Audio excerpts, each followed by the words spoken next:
أعوذ بالله من الشيطان الرجيم. بسم الله الرحمن الرحيم. عزیزان مان،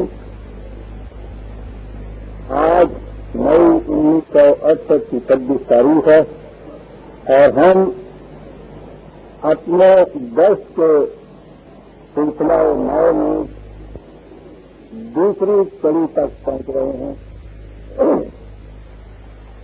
سابقہ درس میں ہم نے سورہ فاتحہ کو ختم کیا تھا. آج سورہ بقرہ شروع ہوتی ہے، دوسری سورت. بسم اللہ الرحمن الرحیم. الف لام میم. اس سورت کے شروع میں بھی اور قرآن کریم میں صورتیں بھی ہیں جن کے ابتدا میں اس قسم کے حروف آتے ہیں جنہیں الفاظ نہیں کہا جا سکتا. ویسے تو ہر لفظ حروف نیچے مرکب ہوتا ہے اور عربی زبان میں تو ہر لفظ کا مادہ حروف ہی سے بنتا ہے، لیکن وہ حروف مل کر ایک لفظ بنتے ہیں اور لفظ اپنا ایک متعین معنی دیتا ہے. لیکن مقطعات یہ لفظ نہیں بنتے، اس لیے جب ان کو پڑھا بھی جاتا ہے تو لفظ کی طرح نہیں پڑھا جاتا. الف لام میم کو علم نہیں پڑھا جاتا، حروف کے اعتبار سے ہی اس کو پڑھا جاتا ہے. الف لام میم یہ حروف مقطعات کہلاتے ہیں، قطع کی ہوئی ہے اور یہیں سے ان کے معنی متعین ہو جاتے ہیں. لکھنے کو تو اس کے متعلق اتنا کچھ ہمارے یہاں لکھا گیا ہے کہ فخر کے تعبیر سے خواب ہی پریشان ہو گیا ہے، لیکن بات بڑی مختصر سی اور آسان سی ہے. انگریزی زبان میں جنہیں ایبریویشنز کہتے ہیں، وہ الفاظ کے حروف ہی کو الگ الگ رکھ دیا جاتا ہے اور اس ایبریویشن سے اس لفظ کے معنی لے لیے جاتے ہیں، جیسے I E G S R S V T. یہ مقطعات ہیں. عربوں کے ہاں بھی اس کا رواج تھا اور عربوں کے ہاں نہیں ہے، بلکہ عبرانی زبان میں بھی یہ چیز ملتی ہے، تورات میں بھی یہ ملتی ہے. گویا یہ کہنا کچھ روش میں ان کے ہاں زبان کا یہ ایک اسلوب تھا کہ وہ ان ایبریویشن سے کام لیتے تھے اور عام طور پر ان کے سوا کلام کے شروع میں جو نقص مضمون آگے آتا تھا اس کے متعلق ایبریویشن سے شروع کیا کرتے تھے. قرآن کریم کیونکہ عربوں کی زبان میں نازل ہوا اور عربی مبین میں نازل ہوا. یاد رکھیے عربی مبین کے اگر کے معنی یہ ہیں واضح عربی، لیکن خود لفظ عربی کے معنی بھی واضح ہیں. اس لیے عربی مبین کے معنی صرف واضح عربی زبان نہیں بلکہ عربوں کے ہاں مختلف خطوں کی زبان کے لیے مختلف نام تھے اور ان میں سے بہترین فصیح بلیغ خاص زبان یہ خطہ حجاز میں قریش کے قبیلے کی تھی. اس قبیلے کی زبان کو ان کے ہاں خود عربی مبین کہتے تھے. اس لیے قرآن کریم نے جہاں کہا ہے کہ یہ عربی مبین میں نازل ہوا ہے، اس کے معنی یہ ہے کہ وہ زبان عربی کی جو قریش کے ہاں حجاز کے خطے میں بولی جاتی تھی اور جو باقی زبانیں عربی زبان کے باقی حصوں کے مقابلے میں زیادہ واضح جامع اور سلیس تھی، تو ان کے ہاں یہ ایبریویشن مقطعات استعمال ہوتا تھا۔ قرآن کیونکہ ان کی زبان میں نازل ہوا، اس لیے قرآن نے اپنے ہاں اسلوب بھی یہی رکھا جو عربوں کے ہاں عربی مبین میں اسلوب تھا زبان کا۔ اور یہی وجہ ہے کہ یہ مقطعات قرآن میں آئے تو کہیں کسی جگہ بھی یہ نہیں آتا کہ ان میں سے کسی نے پوچھا ہو کہ شاید ان کے معنی کیا ہیں۔ وہ جانتے تھے کہ یہ کیا چیز ہے۔ جہاں تک میں نے غور کیا ہے، یہ اللہ تعالیٰ کے جو الاسماء الحسنی قرآن میں ہے کہ سات خداوندی، یہ انہیں کی ایبریویشن ہیں، انہیں کے مخففات ہیں۔ یہ مثلاً الف لام میم، الف اللہ کے لیے ہے، نام علیم کے لیے ہے، میم حکیم کے لیے ہے۔ وہ الفاظ کے پہلے حرفوں کو نہیں لیتے تھے، کسی حرف کو لے لیتے تھے اور اس سے مقطعات بنا لیتے تھے۔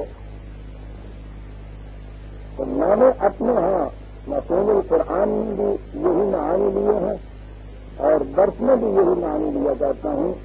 الف لام میم خدائے علیم حکیم کا ارشاد ہے کہ ذالک الکتاب لا ریب فیہ۔ اب بات یہاں سے شروع ہو گئی۔ ذالک کا یہ کیا ہے؟ الکتاب۔ میں نے اپنے تمہیدی درس میں یہ بیان کیا تھا کہ قرآن کریم نے اپنے آپ کو کتاب کہا ہے۔ بنیادی معنی شروع سے کتاب قانون کو کہتے ہیں، اس لیے الکتاب ایک خاص ضابطہ اور قانون ہوا۔ اس کی صغری حیثیت جو ہے، عربوں کے ہاں منتصر اوراق کی جب شرازہ بندی کی جاتی تھی تو اس وقت اسے کتاب کہا جاتا تھا۔ یہ شرط تھی اس کے لیے۔ صحت کو منتصر اوراق کو بھی کہہ دیتے تھے، لیکن کتاب اس وقت کہا جاتا تھا جب منتصر اوراق کی شرازہ بندی کر دی جائے۔ قرآن نے اپنے انٹروڈکشن کے بعد سب سے پہلے اپنا تعارف الکتاب کہہ کر کرایا ہے، جس کے معنی یہ ہیں کہ یہ ضابطہ قانون اس وقت ایک شرازہ بند کتابی شکل کے اندر آ گیا تھا، موجود تھا۔ لہذا ہمارے ہاں کے یہ تمام افسانے جن میں یہ کہا گیا ہے کہ نبی اکرم صلی اللہ علیہ وسلم کے زمانے میں قرآن کتابی شکل میں اس حیث میں چھائی نہیں جس میں آج یہ ہمارے پاس ہے، یہ غلط ہے۔ قرآن کی داخلی شہادت اس کا شاہد ہے کہ یہ کتاب کی شکل میں تھا، کسی صورت میں جس میں آج ہمارے ہاں یہ موجود ہے۔ ترتیب یہی تھی، اس کا انداز یہی تھا، کتاب کی شکل میں تھا، شرازہ بند تھا، اور کیونکہ خدا نے اس کی حفاظت کا ذمہ لے لیا تھا، اس لیے یہ اسی شکل میں آج تک ہمارے پاس چلا آ رہا ہے۔ اس میں کسی قسم کی کوئی تحریف نہیں ہوئی، حد سے اضافہ نہیں ہوا، رد و بدل نہیں ہوا، نہ ہوا ہے نہ ہو سکتا ہے۔ اور اس کے لیے قرآن ماننے والوں کے لیے تو دلیل یہ ہے کہ خود خدا نے کہہ دیا ہے کہ ہم نے اسے نازل کیا، ہم اس کی حفاظت کے ذمہ دار ہیں۔ اور اگر ہم غیر مسلموں کے یہاں جائیں گے تو ہم تاریخی شہادات کو اس چیز کو ثابت کر دیں گے کہ قرآن اسی شکل میں ہمارے پاس چلا آتا ہے جس شکل میں اسے خدا سے پاک اور نبی اکرم صلی اللہ علیہ وسلم نے امت کو دیا تھا۔ ذالک کا الکتاب یہ ہے وہ الکتاب اس الکتاب کی پہلی خصوصیت بتائی لا ریب فیہ.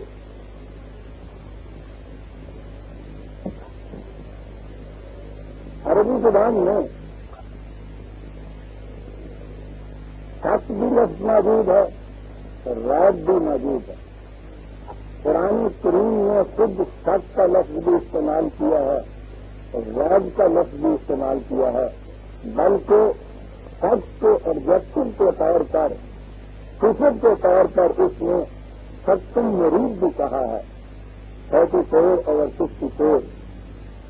تو یہ ریب شک کے کچھ مختلف چیز ہے، اگرچہ اس کے اندر شک کے معنی آ جاتے ہیں، لیکن ریب اس سے کچھ بڑی ہوئی چیز ہے اور یہ بہت عظیم خصوصیت ہے. قرآن نے جو پہلے تین اپنے متعلق کہہ دیا تو لا ریب فیہ، تو اس میں ایک معنی تو یہ ہوں گے کہ اس میں کوئی چیز ایسی نہیں جسے آپ ڈاؤٹ فل یا مشکوک کہہ سکیں. یہ حقائق ہیں، یہ ریالٹیز ہیں، یہ صداقت ہے، یہ یقینی شے ہے. اس میں کوئی شے ایسی نہیں ہے جسے مشکوک کہا جا سکے. اور دوسری چیز کیونکہ شک نہیں کہ ریب کا لفظ آیا ہے، ریب کے معنی ہوتے ہیں نفسیاتی الجھن کے، اضطراب کے، بے چینی کے، اور یہ بڑی چیز ہے جو قرآن کہہ گیا ہے. شک سے ایک اضطرابی تصویر پیدا ہوتی ہے انسان. اندھیرے میں اندر جا کے جب ہم محسوس سے کھا رہا رسی پڑی ہوئی ہے اور کہہ دیا جائے کہ یہاں صاف تھا، آپ دیکھتے ہیں کہ اس سے ایک عجیب قسم کی الجھن پیدا ہوتی ہے.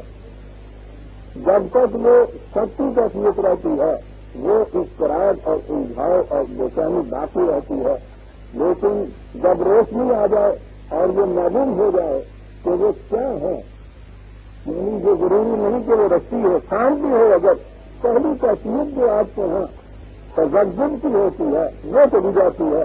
اب دوسری چیز آپ کے سامنے آ گئی، شام بھی کیوں نہ ہو سکتا ہے کہ اس سے آپ کو ڈر لگے، ہو سکتا ہے کہ اس سے بچنے کی آپ کی تدبیریں اس کے بعد سوچیں، لیکن نفسیاتی الجھن آپ کے یہاں باقی نہیں رہتی. جب کوئی شک یقین میں تبدیل ہو جاتا ہے، جب کوئی قیاس یا ظن علم کی حیثیت اختیار کر لیتا ہے، تو انسان کو یہ جو ایک اضطرابی نفسیاتی انجن کی کیفیت ہوتی ہے وہ باقی نہیں رہتی. دونوں چیزیں آ گئی قرآن کے متعلق کہ اس میں جو کچھ بیان کیا گیا ہے اس میں کوئی چیز مخصوص نہیں ہے، وہ حق ہے، یقینی ہے، سچی ہے، ریالٹی ہے. اور دوسرے یہ کہ اس کتاب کو پیدا کرنے والے کے اندر کوئی نفسیاتی اضطراب، کسی قسم کا الجھاؤ، بے چینی، تردد، تجزب نہیں رہ سکتا. کتنی بڑی چیز ہے. پہلی چیز جو ہے کہ وہ مخصوص نہ ہو وہ خالص انٹلیکچوئل چیز ہے. اس کا تعلق ذہن سے ہے کہ علمی طور پر وہ شے جو ہے غیر مخصوص ہے. یہ دوسری چیز جو ریب کی ہے اس کا تعلق سائیکالوجی سے ہے کہ سائیکولوجیکلی وہ اس قدر اطمینان دیتی ہے انسان کے مائنڈ کو کہ وہ اضطراب اور بے چینی جو قیاس اور ظن کی روح سے پیدا ہوتی ہے اس کے بعد وہ بھی باقی نہیں رہتی. ایک لفظ میں آپ دیکھیے قرآن دونوں چیزیں کس طرح سے کور کر کے چلا گیا. علمی اعتبار سے غیر مشکوک، نفسیاتی اعتبار سے دل کو سکون اور اطمینان دینے والی ایک لفظ ریب کے استعمال.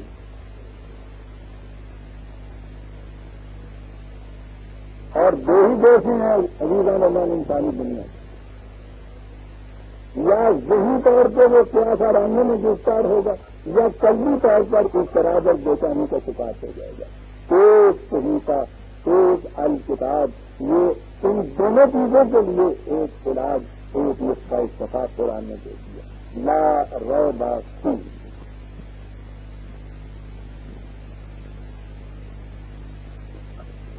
ایک اس کی پہلی صفت تو یہ ہے لا ریب فیہ. دوسری صفت اس کی یہ ہے، اس کو اس کا مقصد کہہ لیجیے، پرپز کہہ لیجیے. پہلی چیز صفت چاہیے، پھر پرپز اس کا یہ ہے ہدن للمتقین، ہدن کا لفظ پورا فاتحہ میں آ چکا ہے اور اس کے متعلق تفصیل سے میں بتا چکا ہوں۔ اس قسم کی رہنمائی جو ابھر کر سامنے آ جائے،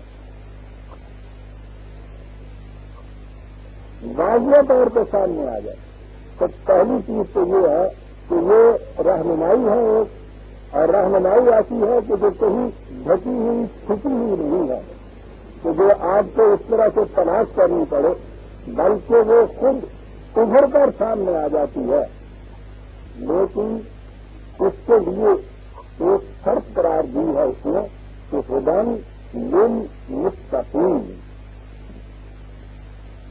یہ رہنمائی ہے متقین کے لیے، جن کی نگاہیں ان الفاظ کے معانی کے جوانی تو نہیں ہیں، ان کے ذہن میں یہی سے ایک اعتراض پیدا ہوا کرتا ہے کہ ہمارے یہاں متقی تو کہتے ہیں جو دین ہو یا دینداری میں چاہیے، دین کا تو تصور ہے نہیں نا ہمارے ہاں، دینداری ہمارے یہاں کہتے ہیں، جو دینداری میں بلند ترین مقام کو پہنچ گیا ہو اسے متقی کہتے ہیں۔ یعنی ایک دو عام مسلمان ہوتے ہیں اور جن ان مسلمانوں میں بلند درجے کے اوپر وہ ہوتے ہیں جنہیں متقی کہا جاتا ہے، یا صحیح راستے کے اوپر چلنے والے، اور اس طرح سے چلنے والے جو عام مسلمان جو ہیں ان سے بہت آگے بڑھے ہوئے، ممتاز بلند درجہ ان کا مقرب جنہیں آپ کہتے ہیں، یعنی متقی کہہ دیا جائے تو پھر تو کچھ اور کہنے کی ضرورت ہی پیش نہیں آتی ہے۔ تو سوال یہ پیدا ہوتا ہے کہ جو پہلے ہی متقی ہے، صحیح راستے پہ چل رہے ہیں اور چل بھی اس طرح رہا ہے جو منزل پہ پہنچا ہوا ہے، یہ کہنا کہ اس کے لیے یہ رہنمائی ہے، یہ تو پہلے ہی صحیح راستے پہ چل رہا ہے۔ رہنمائی تو ان کے لیے ہونی چاہیے تھی کہ جو صحیح راستے پہ نہ چل رہے ہیں، صحیح راستے پہ چلنے والے کے لیے رہنمائی کیا مانیں گے؟ تو اگر یہ متقیوں کے لیے یہ ہدایت ہے تو پھر جو باقی ہیں ان کے لیے تو اس میں کچھ بھی نہ ہوا، اور جو پہلے سے چل رہا ہے صحیح راستے پہ اس کے لیے کہنا یہ صحیح راستہ دکھانے والی ہے، تو بڑی بےمانی چیز ہے برادران والی۔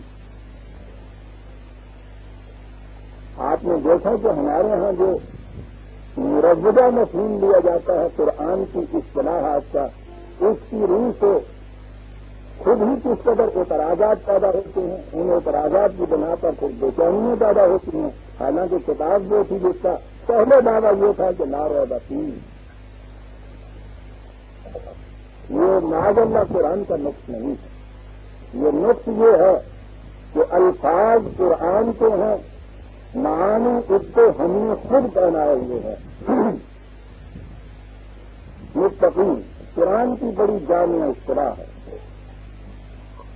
اس لفظ کا مادہ واو خاص یہ ہے۔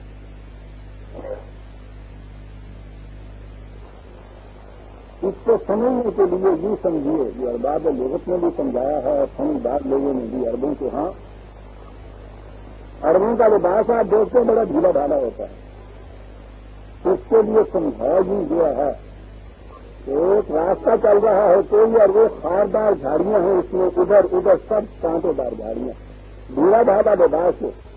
ان سے پوچھا گیا کہ بتاؤ تم اس وقت کیسے چلتے ہو؟ انہوں نے کہا کہ ہاں صاحب ہم کہیں ادھر سے بچتے ہیں کہ وہ کانٹا نہ ہمارے کپڑے میں لگ جائے، ادھر سے بچتے ہیں کہ وہ دامن کو نہ اجھارے، اس طرح سے ہم بچتے بچاتے ہوئے ان کانٹوں سے صحیح طور پر نکل جاتے ہیں۔ کہا اسے متقی کہتے ہیں جو راستے کی خطرناک گھاٹیوں سے بچ کر چلنا چاہے۔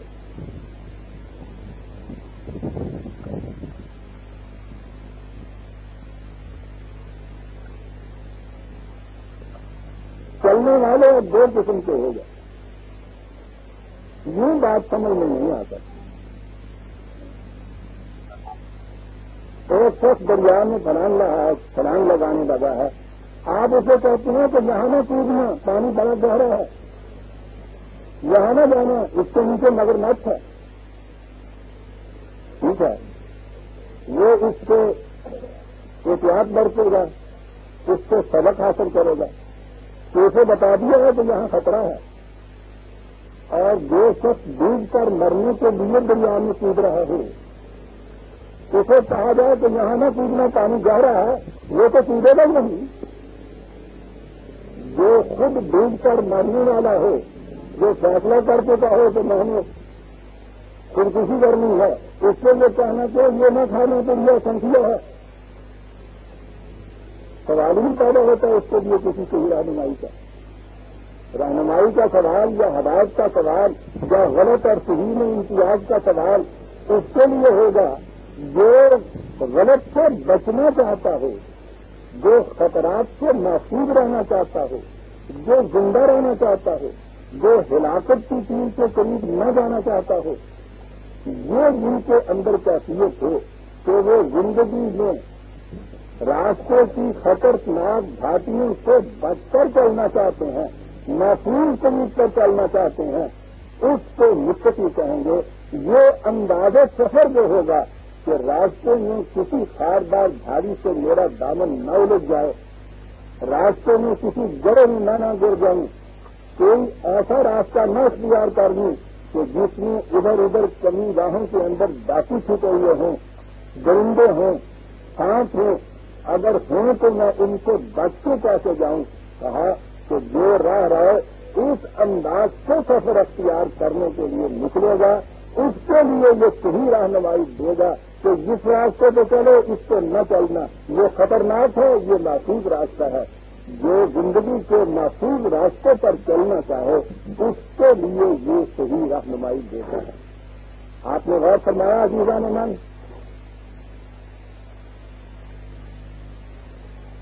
تو پہلی ہی چیز جو اس نے کہی ہے کہ رہنمائی کن کے لیے ہے، یہ ہدایات ڈائریکشن کن کے لیے یہ دیتا ہے، ان کے لیے جو زندگی کی خطرناک گھاٹیوں سے بچ کر چلنا چاہتے ہیں۔ محفوظ رکھنے کے معنی میں، بچ کر چلنے کے معنی میں تو عربوں کے ہاں عام طور پہ یہ لفظ استعمال کیا جاتا تھا۔ ایسا گھوڑا جو پختہ سڑک پہ جس کے اوپر پتھر کی کنکریاں پڑی ہوئی ہیں، اس طرح سے پاؤں رکھو کہ کنکری چبھ نہ جائے، اس کے لیے یہ استعمال کیا کرتے تھے لفظ۔ وہ زون جو اس کی پیٹھ کے اوپر اس طرح سے چبھ آ جائے کہ وہ اس کی پشت زخمی نہ ہو، اسے زخمی ہونے سے بچا دے، اس سے بھی وہ یہی لفظ استعمال کیا کرتے تھے۔ حتیٰ کہ یہ جو پریزرویٹو ہوتے ہیں، وہ جن کے اندر کوئی چیز رکھی جاتی ہے تو وہ ہمیشہ محفوظ رہتی ہے، یہ پریزرویٹو جو ہے اس کے بقایا جاتے ہیں جس میں وہ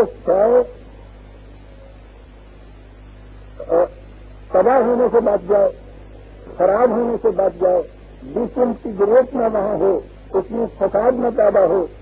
پریزرویٹو کا لفظ جو ہے اس کو تو سمجھا جا سکتا ہے۔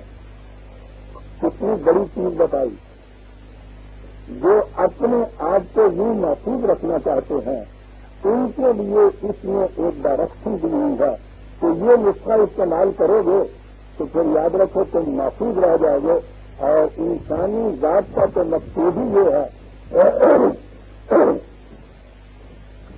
کہ وہ ڈیزالو نہ ہونے پائے، وہ ڈس انٹیگریٹ نہ ہونے پائے، وہ خراب نہ ہونے پائے، وہ ضائع نہ ہونے پائے، وہ زائل نہ ہونے پائے، اس میں پختگی آئے، اس میں استحکام پیدا ہو، اتنا استحکام پیدا ہو کہ موت کا جھٹکا بھی اسے فنا نہ کر سکے۔ اس قسم کا بقایا ہے قرآن کریم، اس قسم کا پریزرویٹو ہے یہ نسخہ کہ اس کے اندر، اس کالج کے اندر انسانی ذات کو اگر رکھ دیا جائے تو پھر کوئی شاید کسی طرح سے اس کو نقصان نہیں پہنچا سکتی۔ عباد المتقین،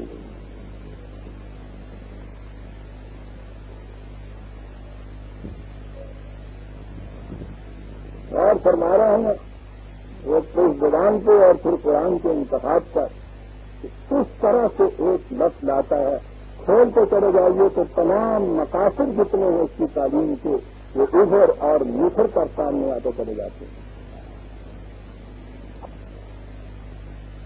ہمارے ہیں اس کا ترجمہ متقی پرہیزگار، متقی کا ترجمہ ہی پرہیزگار کر دیا۔ پرہیزگاری تو نیگیٹو پہلو ہے، اس سے بھی پرہیز، اس سے بھی پرہیز، اس سے بھی پرہیز، اس میں تو پازیٹو ورتی تو نہیں ہے، اس میں تو کوئی مثبت صفت تو نہیں حاصل ہوتی، اور خالی پرہیز سے تو زندگی نہیں بنتی۔ پرہیز کو نقصان دہ چیزوں سے محفوظ رہنے کا نام ہے۔ اس کے بعد زندگی کو تعمیری چیزوں سے بنتی ہے، مثبت چیزوں سے بنتی ہے، اس پازیٹو کے ساتھ ہونا چاہیے۔ خالی پرہیزگاری تو کوئی کیا نہیں ہے، لیکن ہمارے ہاں کسی کی سب سے بڑی انتہائی صفت جو ہے وہ یہی ہے، بڑا متقی پرہیزگار ہے، دونوں لفظ کٹھے گا دیتے ہیں پرہیزگار، کہتے دیتے ہیں نہیں، کبھی سوچتے نہیں ہیں کہ یہ چیزیں ہمارے ہاں آئیں کہاں سے۔ عزیزان مان، یہ خود یہ جو الفاظ ہمارے ہاں اس طرح سے رائج ہو چکے ہیں، ان کے پیچھے خود ایک بڑی سازش۔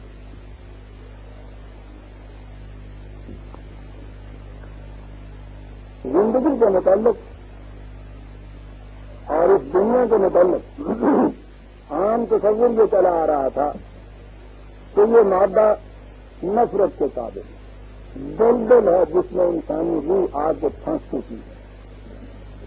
یہ بنیاد ہے آج کے ہاں یونان کے فلسفے کی، ہندو کے ویدانت کی، مجوسیوں کے ہاں کے شر و خیر کی، اور وہیں سے آج کے ہاں کے تصور۔ یہ دنیا کی ساری جاذبیتیں، کششیں، یہ سب کی سب آلائشیں ہیں، ثقافتیں ہیں، خداستیں ہیں، ان سے دور دور رہنا چاہیے۔ اس کا نام آپ کے ہاں پرہیزگاری ہے۔ قرآن اس کے برس چلتا ہے، کہتا ہے کہ یہ دنیا، یہ کائنات، یہ مادہ، اس کی جاذبیتیں، یہ کوئی ثقافتیں نہیں ہے، یہ دلدل نہیں ہے، یہ قابل نفرت شے نہیں ہے۔ یہ تو وہ شے ہے کہ جس کو مسخر کرنا ہے تم نے، جس سے فائدہ اٹھانا ہے، جو تمہاری طبی زندگی کے لیے بھی ضروری ہے، اور اس سطح حیات کے اوپر تمہاری ذات کی نشو و نما کے لیے بھی ضروری ہے کہ تم اس مادی کائنات کو مسخر کرو۔ اس لیے وہ جو تصور پرہیزگاری کا ہے، وہ تصور وہی ہے جو تصور سے ہمارے ہاں چلا آتا تھا، اور سب سے زیادہ آج کے متقی سے کہا جاتا ہے جو دنیا سے کنارہ تک ہوتا چلا جائے، دنیا سے الگ ہوتا چلا جائے، حتیٰ کہ انسان بوڑھا ہو کے زندگی کے آخری دنوں میں اپنی آرزو یہ بتاتا ہے کہ بھائی تمہیں بھائی اس دنیا کے دھندے میں جی چھپاتے رہے، اب آخری دن آ گئے ہیں، کچھ اللہ کا کرسی نام لے لیا جائے، آخرت سنوارنے کی بھی فکر کر لی جائے۔ یعنی وہ جو دنیا کے دھندے تھے اس میں تو سب چیز جتنی بھی تھی وہ ساری جہنم کی تھی، اور اب اس کو چھوڑ کر کچھ ایسا کر لیا جائے کہ جس طرح سے اب آخرت کی فکر ہو۔ دو الگ الگ شعبے، وہ ساری وہی چیز جو مادے کی دلدل کا تصور آپ کو ہے، غیر قرآنی آیا ہوا، اور یہ چیز جو ہے اب خدا کے لیے خدا کی طرف جانا، مادے سے الگ ہٹ کو پرہیزگاری کے ساتھ ایک دوسری دنیا کے اندر چلے جانا۔ آپ نے دیکھا کہ الفاظ جن کے ہم عام طور پہ استعمال کر جاتے ہیں، ان کی گہرائیوں کے اندر کتنے خطرے چھپے ہوئے ہوتے ہیں۔ صرف پرہیزگاری نہیں ہے، سارے قرآن میں یہ لفظ تقوی اور متقی یہ آتے چلے جائیں گے، اس لیے یہ تو وہاں ہم جا کے دیکھیں گے کہ قرآن ان کی تصریحات کیا کرتا ہے۔ لیکن میں صرف 2-3 آیتیں آپ کے سامنے پیش کروں گا، آپ دیکھیے گا کہ قرآن کی روح سے تقوی کسے کہتے ہیں۔ سب سے پہلی چیز تو انسان کی یہ طبی زندگی، یہ طبی کائنات، یہ فزیکل ورلڈ آف کنکریٹ، اس کے متعلق قرآن کا ایٹیٹیوڈ کیا ہے، وہ کیا تعلیم دیتا ہے؟ سنیے، وہ کہتا یہ ہے، پہلی آیت میں ہے هو الذی جعل الشمس ضیاء والقمر نورا وقدرہ منازل، یہ سارا کچھ بنایا اس نے، چاند اور سورج اور ستارے اور یہ سارا کچھ۔ اس کے بعد انا فی اختلاف اللیل والنہار وما خلق اللہ فی السماوات والارض، یاد رکھو یہ گردش والے نہار، اور جو کچھ بھی خدا نے اس کائنات کی پستیوں اور بلندیوں میں پیدا کیا ہے وہ کیا ہے؟ لآیات، یہ منزل مقصود تک پہنچنے کی علامات ہیں، لقوم، اس قوم کے لیے غور سے سنیے، لقوم یتقون، متقیوں کے لیے، متقی قوم یا تقوی شعار قوم کی پہلی چیز یہ ہے کہ اس کائنات میں جس کے اندر اس نے یہ اپنی سبھی زندگی بسر کرنی ہے، اس کارگاہ کائنات کے ہر گوشے کے اوپر غور و فکر وہ کرے اور اس کے بعد اس کو مسخر کرے۔ پہلی چیز یہ ہے، آپ زندگی کی خطرناک گھاٹیوں سے اسی صورت میں بچ سکتے ہیں کہ فطرت کی قیمتوں کو آپ مسخر کریں۔ طبی طور پر وہی قوم دنیا میں محفوظ اور معلوم اپنے آپ کو تصور کر سکتی ہے یا ہے جس نے فطرت کی قیمتوں کو مسخر کیا۔ آپ نے اس کا ترجمہ کیا پرہیزگار، میں نے اس سے کیے دنیا اور دنیا کی تمام جاذبیتوں سے پرہیز کرنے والا، الگ ہٹ جانے والا، ان کو نفرت کی نگاہ سے دیکھنے والا۔ قرآن کہتا ہے کہ ان کو مسخر کرنے والا جو ہے متقی۔ پہلی ہی چیز آپ کے یہاں تقویٰ کے معنی دیکھ لیا کیا ہے، لیکن مسخر کرنے والی قومیں تو وہ بھی ہیں جو یورپ میں ہمیں نظر آتی ہیں۔ کیا ہم قرآن کی روح سے ان کو متقی اور تقویٰ صاحب کہہ سکتے ہیں؟ یہ جو آیت میں نے تلاوت کی ریفرنس کی 10/6 10/6، یہ خارجی کائنات کی تشخیص پہلی بنیادی شرط تقویٰ کے لیے، متقی ہونے کے لیے۔ لیکن یاد رکھیے گا قرآن کی تعلیم کو کہیں الگ الگ کر کے نہ لے لیجیے گا، پوری تعلیم جانے یعنی چاہیے ایک چیز یہ، یعنی اگر یہ نہیں ہے تو تقویٰ کا سیڑھی کا پہلا بندہ جو ہے اس سے بھی نہیں ہم آ سکے۔ اگر تفسیر فطرت نہیں، اگر خارجی کائنات میں فکر و تدبر نہیں ہے تو پھر پہلی چیز بھی نہیں، لیکن پہلی چیز پوری نہیں ہو گئی۔ اب آگے چلیے کہ قرآن اس کے لیے کیا کہتا ہے۔ اگلی چیز یہ ہے کہ اب اس کائنات میں جب معاملات کی دنیا آئے گی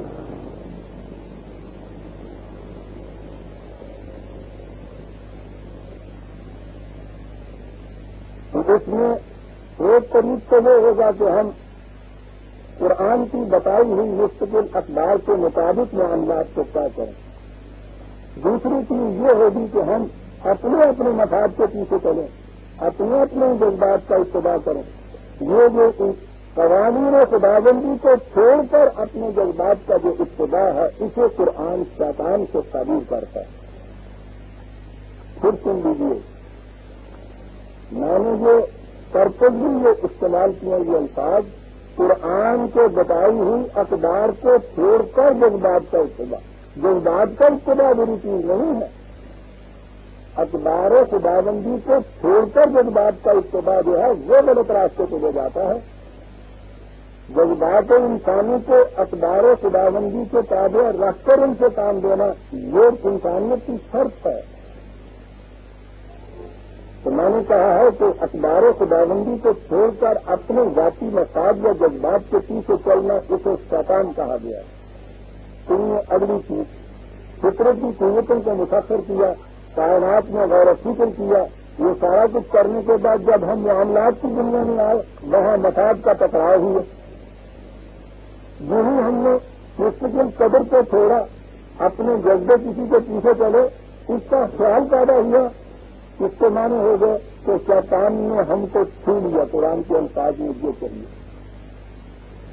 وہ کہتا ہے کہ انسانوں کی دنیا ہے، تم اس میں چلے پھرو گے تو ایسا ہو سکتا ہے۔ آپ غور کیجیے قرآن کس طرح سچ کو سامنے رکھتا ہے، حقائق کو سامنے رکھتا ہے، شاعروں کی دنیا میں نہیں بتاتا ہے آپ کو، کہتا ہے یہ ہو سکتا ہے۔ انسانی تو یہ بچتے ہیں، یہاں فرشتے تو نہیں بچتے، لیکن فرق یہ ہے اور وہ کہتا بتائیں کہ متقی کسے کہتے ہیں، فطرت کی قوتوں کو مسخر کرنے کے لیے اس کارگاہ کائنات میں پھر رہا ہے، معاملات کی دنیا کے اندر آیا ہے، کہا ہے ان الذین اتقوا اذا مسهم طائف من الشیطان متقی اسے کہیں گے کہ چلتے پھرتے اگر کہیں سے گھومتے پھرتے بھی تم شیطانی خیال آ گیا ہے اس کے سامنے تعاون میں نہ کیا بات ہے. یعنی اس میں انٹینشنلی دانستہ طور پر پرسنلی یہ بات نہیں ہے کہ جو ہی اس طرف ہے نہیں چل پھر رہا ہے. اور غلط معاشرے کے متعلق تو اس نے کہا ہے کہ اس میں سرلم مستقیرہ ہوتا ہے, سار کی چنگاریاں اڑ کے لگ جایا کرتی ہیں. سارے سے منٹ کہتا ہے واہ واہ گھومتے پھر کر چلتے ہوئے سزا کے اندر تو یہ تھا اس قسم کا خیال وہ آ گیا ذرا سا. اب جہاں متقی اور غیر متقی کا فرق پیدا ہوا وہ کہا اس کے ہاں بھی یہ آیا خیال ذرا سا خیال آیا تذکر اس نے فوراً قرآن کی قدر اور قرآن کے قانون کو وہ سامنے اپنے دے آیا. اس کی یاد دہانی اس نے کر دی. اس کو فوراً یہ یاد آ گیا قرآن کا فیصلہ یہ ہے, اس کی قدر یہ ہے, اس کا قانون یہ ہے. یہ جب چیز آئی تو کیا ہوا فائدہ ہم مجھ کو رون آنکھیں گر گئی اس کی. اس نے کہا کہ میں یہ نہیں جانا مجھ کو رون. تھوڑی سی تاریخی آئی تھی ذرا سا گھومتا ہوا خیال آیا تھا. سورج کے سامنے بادل کا ایک ٹکڑا آ گیا تھا. ذرا سی تاریخی اس میں آئی گھومتے ہوئے بھی یہ خیال آیا متقی وہ ہے. تو اس وقت فوراً خدا کا قانون اس کی نگاہوں کے سامنے آیا اور یوں آیا فائدہ ہم جاننے والے اگر آپ کو اس کی بات دینے کے لیے انداز بیان کیا ہے توجہ کے بعد فائدہ ہم متقین ہے آیا خیال فوراً انہوں نے خدا کے اس قانون کو یہ سامنے ارے وہ دیکھو ان کی آنکھیں کھل دی جاتی وہ بادل پھٹ گیا سورج کے سامنے سے وہ نورانیت پھر آ گئی اس کے اندر سے. یہ ہے متقی. متقی پہلے وہ جو اس کائنات کی ان چیزوں کو مسفر کرے اور غور و فکر کرتا چلا جائے. خالص انٹلیکچوئل پروسیس بالکل ذہنی چیز. ہر سائنٹسٹ یہ ہو سکتا ہے, ہر قوم یہ کر سکتی ہے, لیکن اگلی چیز اب خصوصیت آ گئی ہے قرآن کے متقی کی کہ جس میں اگر کوئی چیز غیر قانونی غیر خداوندی اقدار کی گھومتے پھرتے بھی ذہن میں آئی فوراً یہ خدا کے قانون کو سامنے لے آیا. اس کی آنکھیں کھل گئیں, صحیح راستے کے اوپر چل پڑا. 7/201 7/102 خدائی للمتقین دیکھتے جا رہے ہیں آپ.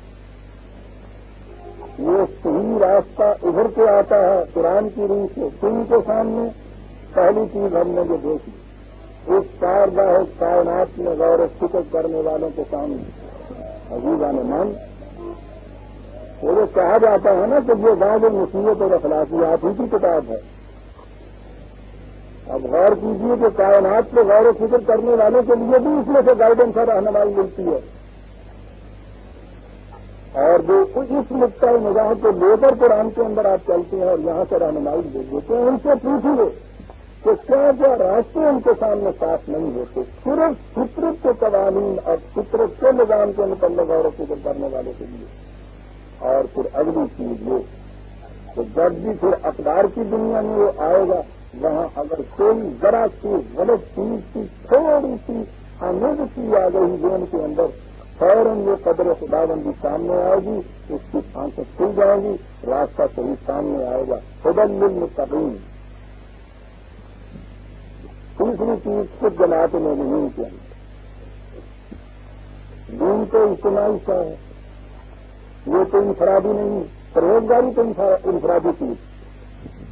جتنا آپ پیچھے ہٹتے چلے جائیں گے اتنی انفرادی یہ چھوٹی چلی جائے گی آپ بھی.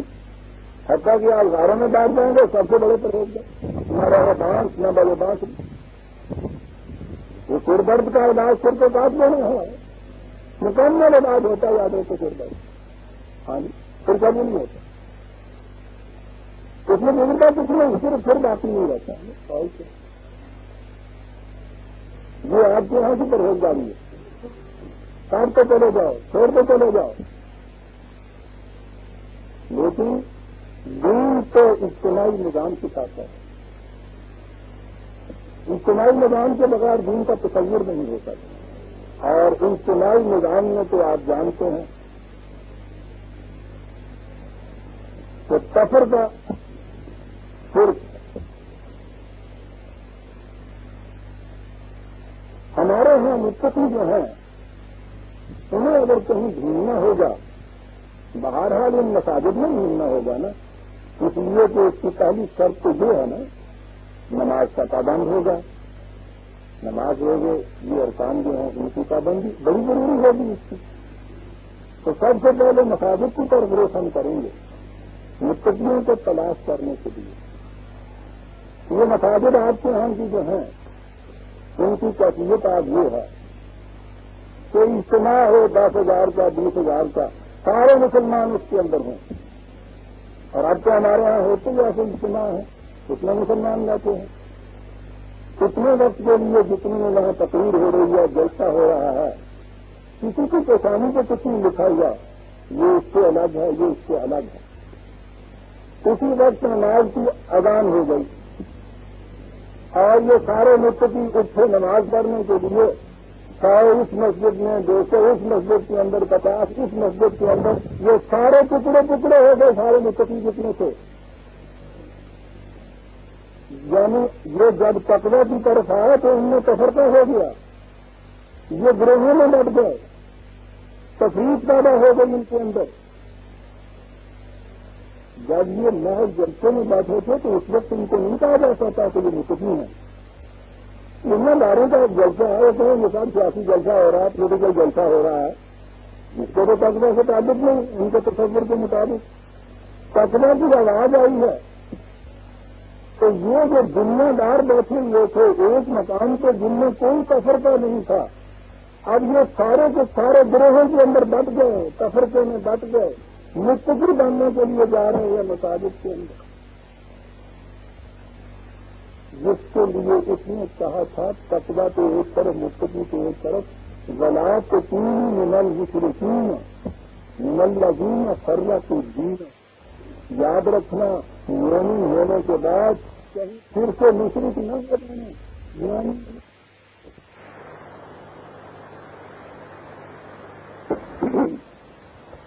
تو یہ متقی بننے کے لیے کہاں جا رہے ہیں. آئیے اب بتائیں قرآن کیا کہتا ہے. یہ تو اب ہمارے یہاں اس قسم کی سینکڑوں بن گئی نا. اس مسجد میں فلاں کا داخلہ منع ہے یہ جو سینے پہ ہاتھ رکھنے والے ہیں ان کو مسجد سے نکال دیا جائے گا. یہ عالمی نیچے کرنے والے جو ہیں اگر یہ آ گیا ہے اس میں تو اس کا فرض کو چھوڑنا پڑے گا مسجد کا. وہ سب کچھ ہے. مدینے میں ایک مسجد اور بننی شروع ہوئی. ایک مسجد اور مسجد کی تعمیر سبحان اللہ. ہمارے یہاں تو یہ ہے کہ جو مسجد کی جہاں بنا دے گا یہاں وہ اون کا گھر اور پتھر کی بنائے گا اللہ نے موتیوں کا گھر اس کے لیے جنت میں بنا دے گا. مسجد بڑی چیز ہے اور وہ مسجد وہاں بننے لگی ہے. یہاں پہلے ایک ہی مسجد تھی دوسری مسجد بھی بننے لگی ہے. برادران عزیز اس مسجد کے متعلق بنانے والوں نے نبی اکرم صلی اللہ علیہ وسلم سے کہا کہ آپ ہمارے ہاں آ کر اس کی اوپننگ سیریمنی فرما دیجیے. ٹھیک ہے. قرآن کریم نے اس واقعہ پہ کہا کیونکہ پہلی بات ہو رہی تھی نا ایک اور مسجد بن رہی تھی بڑی ضروری بات ہو گئی کہ اس کے لیے ایک ہدایت دی جائے تاکہ متقیوں کے لیے ہدی للمتقین ہو. یہ بات کہاں مسجد یہ مسجد جو ہے تفریقاً بین المومنین کے لیے بن گئی. جماعت مومنین میں تفرقہ پیدا کرنے کے لیے فرقہ بنانے کے لیے لا تقم فیہ ابدا اس میں کبھی کھڑے نہ ہونا. دیکھ رہے ہیں اس لیے مسجد اسس علی التقوی من اول یوم احق ان تقوم فیہ. یہ مسجد کہ جس کی بنیاد پہلے دن سے تقوی پہ رکھی گئی تھی اس کو یہ حق حاصل ہے کہ تم اس میں جاؤ. اس میں نہیں بات صاف ہو گئی. اور وہ مسجد کو جس میں تفریقاً بین المومنین کی کیفیت ہوتی ہے وہ صرف ہے تقوی کی اوپر بنیاد اسی مسجد کی ہو سکتی ہے کہ جس کے اندر تفریق بین المومنین نہ ہو. عزیزان ایمان، اب ان مسجد کے اندر کے نمازیوں میں آپ مستقل کا تلاش کریں گے.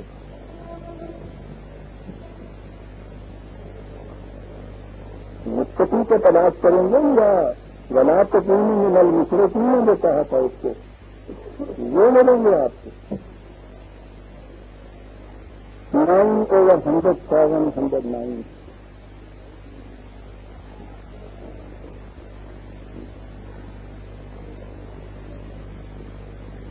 اس وقت میں یہ صرف 3 ہی آگے پیش کروں گا آپ کے ساتھ.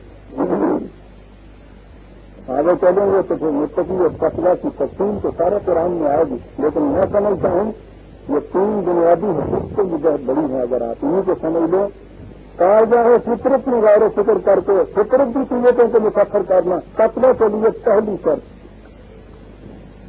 فطرت کی ان قیمتوں کو اخبار خداوندی کے لیے نئے انسانی کے منصب کے لیے خرچ کرنا تقویٰ کی دوسری شرط.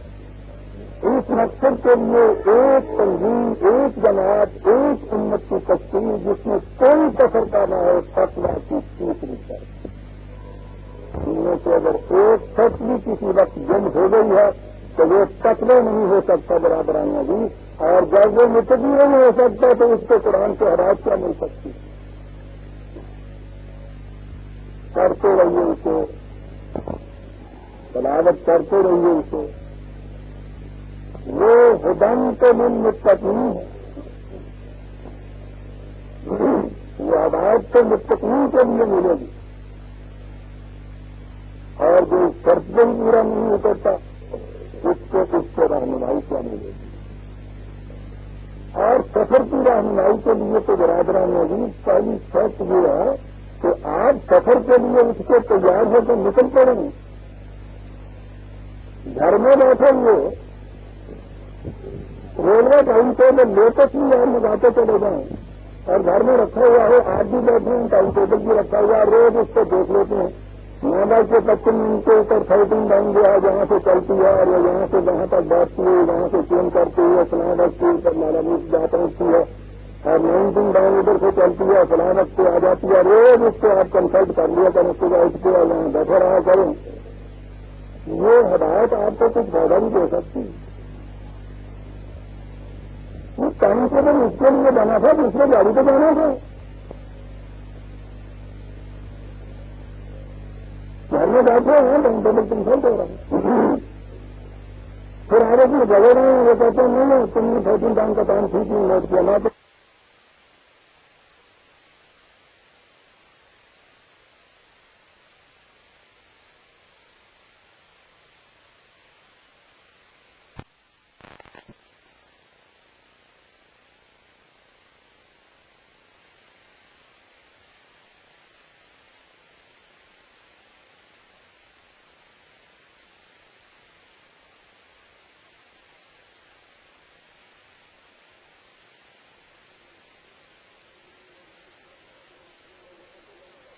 تو یہاں سے جہاں تک بیٹھتی ہے وہاں سے چین کرتی ہے فلاں وقت کے اوپر مالا میٹ جا پہنچتی ہے اور 19 ڈاؤن ادھر سے چلتی ہے فلاں وقت سے آ جاتی ہے. روز اس سے آپ کنسلٹ کر لیا کریں، اس کے بعد اس کے یہاں بیٹھے رہا کریں. یہ ہدایت آپ کو کچھ فائدہ بھی دے سکتی. یہ ٹائم ٹیبل اس کے لیے بنا تھا، دوسرے گاڑی پہ جانا تھا. گھر میں بیٹھے ہیں ٹائم ٹیبل کنسلٹ ہو رہا ہے. پھر آگے بھی جگہ رہے ہیں، وہ کہتے ہیں نہیں تم نے 13 ڈاؤن کا ٹائم ٹھیک نہیں نوٹ کیا. میں تمہیں بتاتا ہوں خیر دونوں گھر میں بیٹھے اسٹیشن تم کو جانا کسی نے بھی نہیں دینا.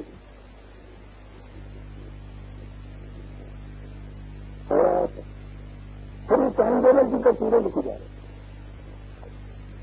تشریحات کی جا رہی ہیں، تشریحات کی جا رہی ہیں. روز اس کو درس ہو رہے ہیں ٹائم ٹیبل کرتے بیٹھے ہوئے. رہنمائی کا لفظ، خدا کا لفظ آپ دیکھیے قرآن میں کیا استعمال کرتے. ایک لفظ میں یہ بات بتا دی کہ یہ تو راستہ چلنے والے کے لیے بیٹھنے والے کے لیے نہیں ہے. اور قرآن نے دوسرے مقام پہ کہہ دیا تھا تو یاد رکھو بیٹھا رہنے والا چلنے والے کو کبھی برابر نہیں ہو سکتا. رہنمائی ہے راستہ چلنے والے کو بھی، اس میں چلنا ہی نہیں ہے، اس کی رہنمائی کیا. ایسا پہلے ہی میں نے سنایا تھا کہ اپنے قصے بھی تو یاد آ جاتے ہیں دور و جہالت.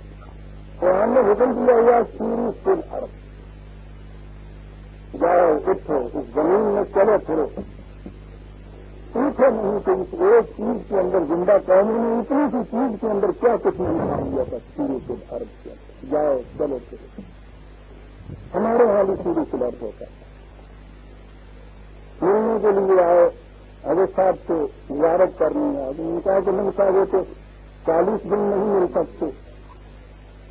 انہوں نے کہا کہ تم کیا بات ہے کیوں نہیں مل سکتے؟ نہیں ہے وہ جہاں چندر میں نہیں ہے، اندر ہے، حجرے میں ہے. تو 40 دن سنگتے وہ آج کل چلا کر رہے ہیں کہے گا 30 عرب کا.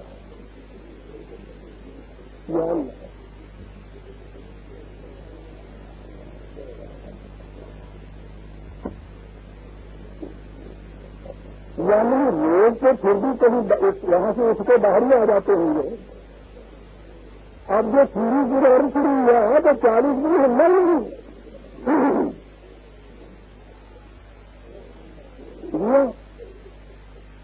سیری کی عرب ہو رہا ہے. اس کے بعد پوچھیے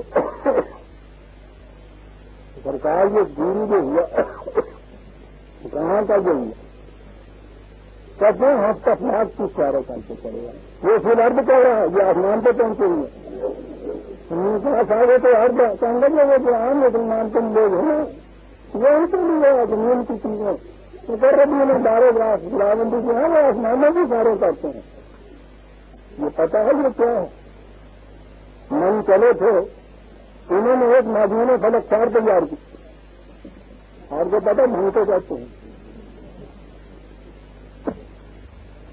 اصل میں دونوں ایک ہیں.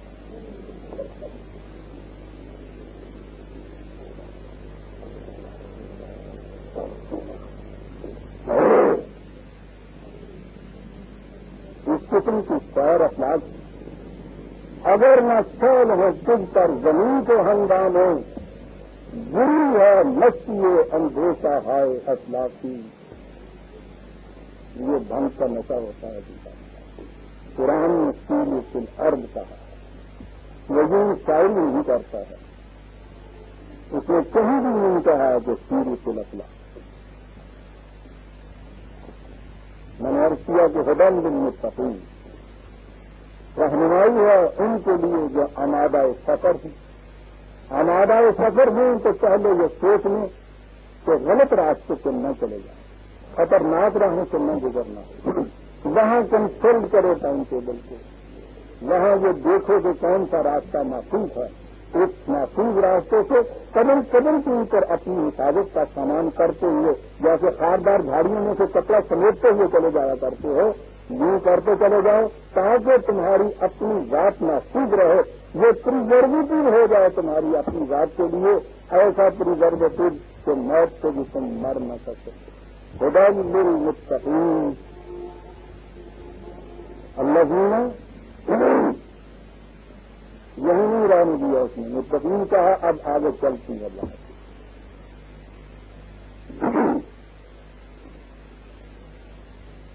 ٹائم ٹیبل آپ کنسلٹ کر رہے ہیں، متعین بھی کر لیا آپ نے ریل کا یہ سارا کچھ. اس کے بعد گیس اسٹیشن پہ تم نے کہا کہ وہ تو آدھا گھنٹہ ہوا چلی گئی تھی. انہوں نے کہا کہ میں تو تمہارا ٹائم ٹیبل کنسلٹ کرتا ہے. انہوں نے کہا کہاں ہے ٹائم ٹیبل؟ دیکھا تو وہ پچھلے سال کا تھا.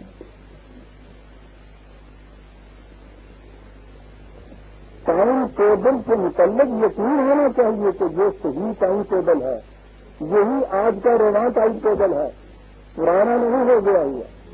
اس میں ہفتے اضافے والا کی بات ہے وہ نہیں ہے، تعریف شدہ نہیں ہے، متعدد ہے، صحیح ہے، یقینی ہے. ایسا ہونا چاہیے نا ٹائم ٹیبل.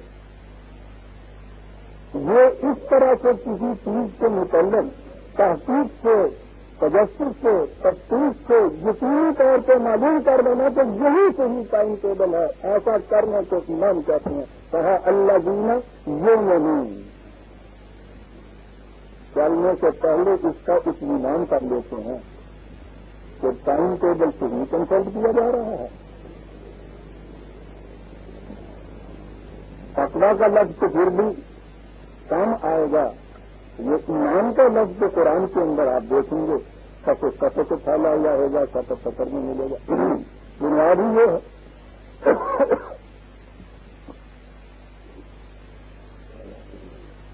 ہر راستہ چلنے والا اگر اس کا اصل شعور ہے ذہن میں، وہ آوارگی نہیں کرنا چاہتا، مسافر بننا چاہتا ہے، منزل کو پہنچنا چاہتا ہے. پہلی چیز اس کے لیے یہ یقین ہے کہ جس راستے پہ میں چل رہا ہوں یہی وہی راستہ ہے جس سے مجھے چلنا چاہیے. پہلی چیز یہ ہے. کوئی پروسیس، کوئی ایکسپیریمنٹ، کوئی ریسرچ آج کر نہیں سکتے جب تک جو بیسک فنڈامنٹل لاز ہیں ان کے متعلق یقین نہ ہو کہ یہ صحیح.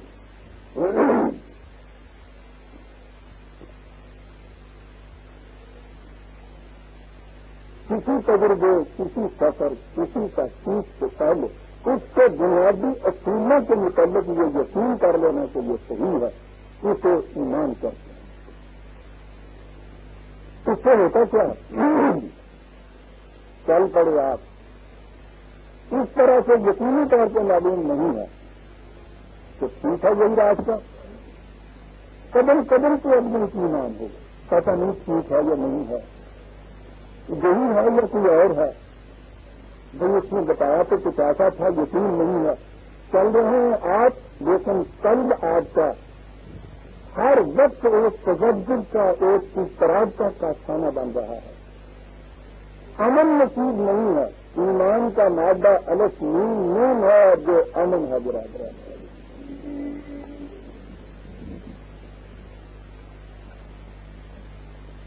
امن یقین کا نتیجہ ہے.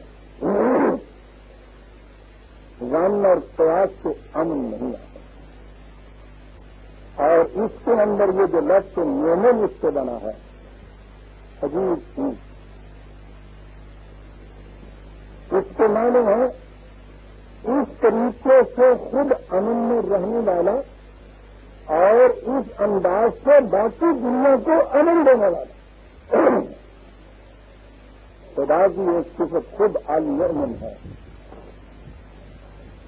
یہ اس کے معنی پر ماننے والا نہیں ہو سکتی. خدا کے لیے مومن کے معنی یہ ہیں دوسروں کو امن دینے والا، خود امن اور دوسرے کے متعلق یہ بھروسہ کہ امن دینے والا ہے. چنانچہ ان کے ہاں، عربوں کے ہاں ناقتن امن اس اونچی کو کہتے تھے جس کے متعلق پورا بھروسہ اور یقین ہو کہ یہ راستے میں نہ غلط راستے پہ قدم اٹھائے گی، نہ ٹھوکر کھائے گی، نہ گرے گی، نہ دھوکہ دے گی، نہ جنگل میں تنہائی میں مجھے پا کے چیز پھاڑ سکے گی. جس اونٹنی کے متعلق اتنا یقین بھروسہ کامل اطمینان کا ہو اسے وہ ناقتن امین کہتے تھے. اور گرامر کے اعتبار سے آمنا کے بعد جب نام آئے اسے صلہ کہتے ہیں، تو اس کے معنی ہو جاتے ہیں کسی پر بھروسہ کرنا، اعتماد کرنا، اور ایسا اعتماد کہ جو واقعی سچا امن آپ کو دے دے، خود فریبی نہیں. اور جب اس کے بعد دے کا حرف آئے اسے صلہ کہتے ہیں، تو اس کے معنی ہوتے ہیں یقین کر لینا کسی دوسرے کی بات، صحیح سمجھ لینا کسی بات سے، اس طرح سے سمجھ کے اپنے آپ کو اطمینان دے لینا. مجھے آمنت باللہ ہے اور قرآن نے جو بتائے ہیں ایمان کے آگے چیزیں، اس کے معنی یہ ہیں کہ ان صداقتوں کے اوپر یقین رکھ لینا اور اس طرح سے ایک امن حاصل کر لینا اور معمول زندگی بسر کرنا، خود بھی بسر کرنا اور باقی نئے انسان کو بھی اسی طرح سے امن دیتے چلے جانا، یہ ہے ایمان والے کی نشانی، اسے کہتے ہیں مومن۔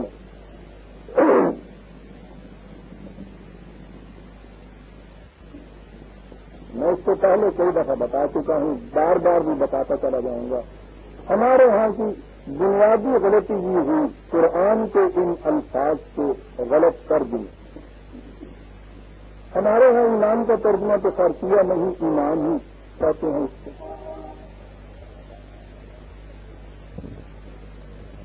انگریزی زبان میں اس کا ترجمہ فیتھ کیا گیا، جو بالکل دور لے گیا ہمیں اپنی اصل۔ ان کے ہاں فیتھ کی ڈیفینیشن یہ ہے، وہ ہمیشہ ریزن کے مقابل میں اس کے برخلاف استعمال ہوتا ہے۔ فیتھ کا جو آپ دلیل اور برہان کی روح سے مانو، ان میں بصیرت کی روح سے مانو، اسے تو وہ کنوکشن کہتے ہیں، کنوینس ہو جاتا ہے آدمی اس سے۔ اور کوئی چیز جو بغیر دلیل برہان کے، جس کے لیے کوئی ریزن نہ ہو آپ کے پاس، کوئی منطقی ترجیح نہ ہو، لاجیکل نہ ہو، اس چیز کو مانتے رہنا، جس چیز کو اس طرح سے مانا جاتا ہے اسے سوچ کہا جاتا ہے۔ انہوں نے قرآن کے ایمان کا ترجمہ سوچ کیا اور ساری گاڑی دوسری تکلیف پر جا پڑی ہے۔ یہ سوچ ہے ہی نہیں، اس کا ترجمہ کنوکشن ہونا چاہیے، اور کنوکشن کی بھی انتہائی کو اسٹیج اگر ہو سکتی ہے تو وہ جو دلیل و برہان کے اوپر مبنی ہو، علم و بصیرت کے اوپر مبنی ہو۔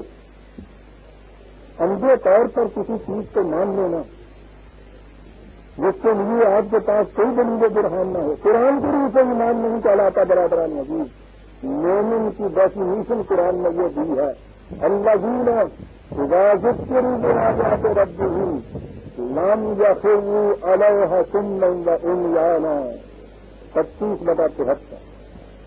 مومن وہ ہیں کہ اور تو اور جب ان کے سامنے تیرے رب کی آیات قوانین خداوندی بھی پیش کی جاتی ہیں تو وہ ان پر بھی اندھے بہرے گنگے بن کے نہیں جھکتے، نہیں ایسے نہیں مانیں گے۔ قرآن کی قوانین تو اس طرح نہیں مانتے۔ اب دیکھ رہے ہیں مومن، یعنی اس طرح اگر کوئی مانتا ہے تو قرآن اسے مومن کہتا نہیں، کہتا مومن نہیں کہے تو کہتا ہے میں نے مانا ہوا ہے اس چیز سے، میرا یقین ہے اس کے اوپر۔ وہ کہتا ٹھیک ہے، لیکن کیونکہ اس کے لیے تمہارے پاس دلیل برہان کوئی نہیں ہے، اس لیے تم مومن نہیں چلا سکتے۔ اللہ اکبر۔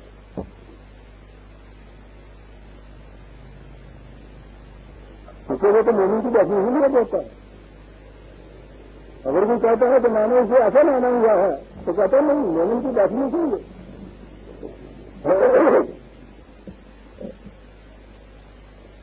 وہ ارباب عقل اور ارباب ایمان کو ایک ہی بات میں قرار دیتا ہے۔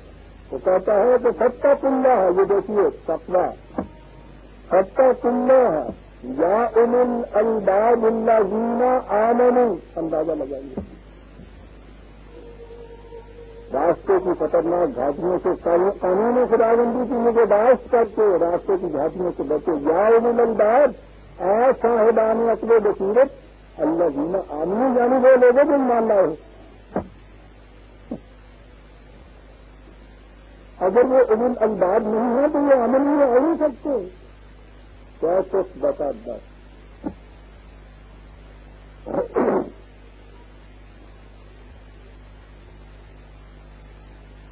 بڑی بنیادی چیز ہے برابر نہیں۔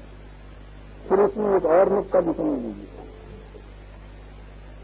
اللہ جینا آمین یا یہ نہیں، یہ ورم ہے۔ اس کے معنی ہے کہ وہ ایسا کرتے ہیں، یعنی یہ سارا کچھ کرتے کوئی چیز جو حاصل ہوتی ہے نا اسے ایمان کہتے ہیں۔ تو پیدائشی بھی کوئی معنی ہو نہیں سکتا، یعنی جس نے یہ کچھ کر کے نہیں مانا اور کیا تو یہ غرض سے لایا ہے قرآن۔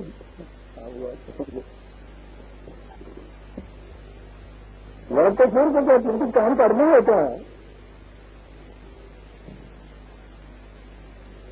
یہ کوئی کام کرتے ایسا بننا تھا، کچھ کرتے بغیر کیے نہیں کوئی مان سوال ہی نہیں مانتا.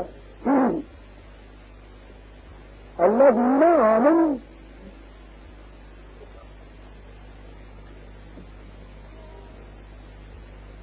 اور ایمان کا آگے تو دلیل برہان علم بصیرت فکر تدبر، اس کے بعد اندھے دارے بن کے نہیں جھکنا. تو یہ اس طرح سے کرنے کے بعد ان صداقتوں کے اوپر یقین رکھنا جو ہے اس میں اللہ جینا آمنی میں آ سکے گا. جس نے ایسا کیا نہیں ہے اس کے اوپر یہ اپلائی نہیں ہو سکتا. گرامیٹیکل جان کرنے کی سمجھائیں گے.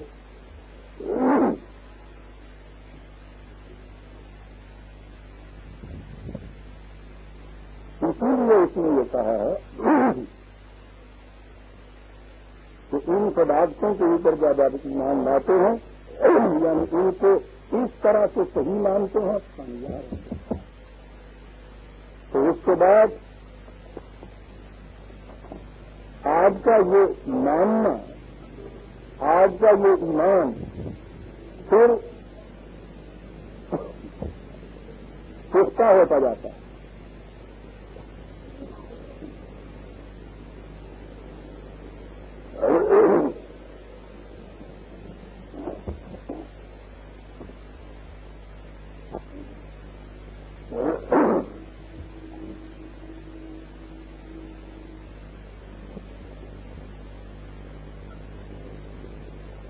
وہ صداقتیں کون ہے جو ان کو حق مانتا ہے ان حقائق. وَلَيَعْلَمَ الَّذِينَ أُوتُوا الْعِلْمَ أَنَّهُ الْحَقُّ من ربك، تاکہ یہ لوگ اس حقیقت کو جان لیں کہ یہ تیرے رب کی طرف سے حق ہے. من ربك تمہیں عزیزان من اور سب نے وہی پھر اس کے اوپر مان لائے. علم اور بعد علم کی روح سے اس چیز کو جاننے پرکھنے انہ الحق تو یہ ایک حقیقت ہے من ربے کا تیرے خدا کی طرف سے منظم. یہ چیز علم کی روح سے اس کو جاننے چاہیے نہیں. پھر اس کو کہیں گے کہ تم ایمان لائے ہو اس کے اوپر.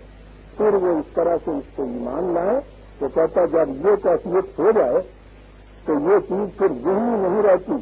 کا لہو کبھی یہ مانی ہوئی چیز جو ہے اس کے سامنے تو دل خود جھک جاتا ہے انسان. روز جو آپ کے یہاں یہ رنگین ہونا ہے کہ معاشرہ سارا مسلمانوں کا ہے، نماز روزہ بھی پڑھا جا رہا ہے، قرآن کی تلاش ہو رہی ہیں تو رب دن بدن بڑھتا چلا جا رہا ہے. یعنی دل نہیں جھک رہے نا، وہ جھک کیوں نہیں رہے؟ آپ نے ان صداقتوں کو اس طرح مانا ہوا ہی نہیں ہے.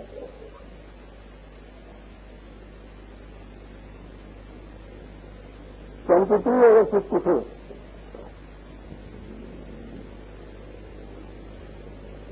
ماننے کا ایک اور طریقہ یعنی میرا جو ایمان جسے ہم کہتے ہیں وہ بھی ایک چیز ہے. کیا چیز ہے وہ؟